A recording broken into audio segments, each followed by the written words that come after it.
Municipal ఎన్నికల ముందు జగిత్యాల వర్గ విభేదాలు అధిష్టానానికి తలనొప్పిగా ఉన్నాయా, ఇప్పటికే అవి కొనసాగుతున్నాయా అంటే అవుననే సమాధానం వస్తుంది.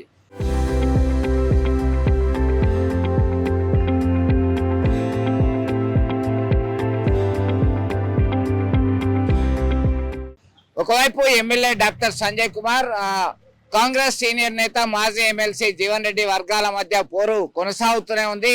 తాజాగా ఎమ్మెల్సీ బల్మూరి వెంకట్ తన దైన స్టైల్లో స్పందించాడు.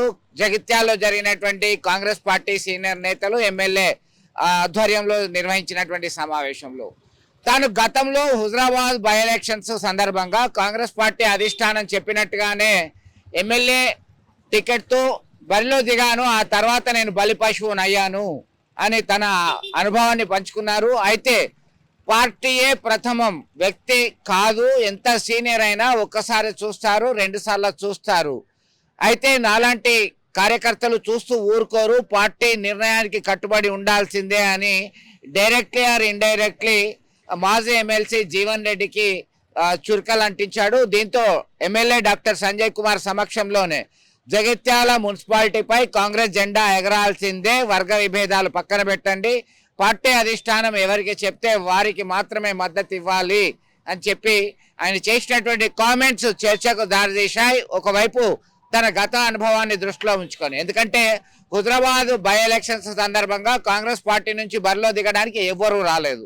ఆ సమయంలో బల్మూరి వెంకట్ నువ్వు పోటీ చేయి అంటే రేవంత్ సూచన మేరకు ఆయన బరిలో దిగారు. ఆ డిపాజిట్ సైతం రాలేదు, అది వేరే విషయం.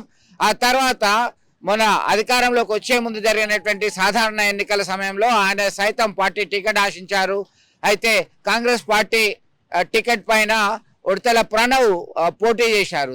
నేను నష్టపోయాను అని ఇప్పటికే ఆయన బల్మూరి వెంకట్ మదన పడుతున్నట్టుగా తెలుస్తుంది. దీనిలో భాగంగానే ఆయన తన అనుభవాన్ని పంచుకున్నారు. కాంగ్రెస్ పార్టీ కార్యకర్తలు, నేతలు ఏదైనా సరే వర్గ విభేదాలని, వైషమ్యాలని పక్కన పెట్టాల్సిందే, పక్కన పెట్టి మనం పార్టీ శ్రేయస్సు కొరకు పోరాటం చేయాల్సిందే.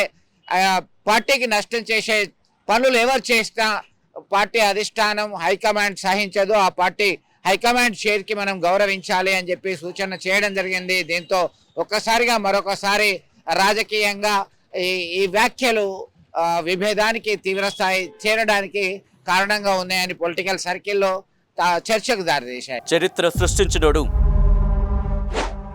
ఇప్పుడు ఆ చరిత్రని తిరగరాయబోతున్నాడు.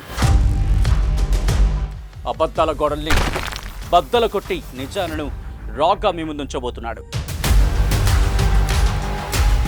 నిజమైన వార్తల కోసం వెంటనే డౌన్లోడ్ చేసుకోండి రా యాప్ని.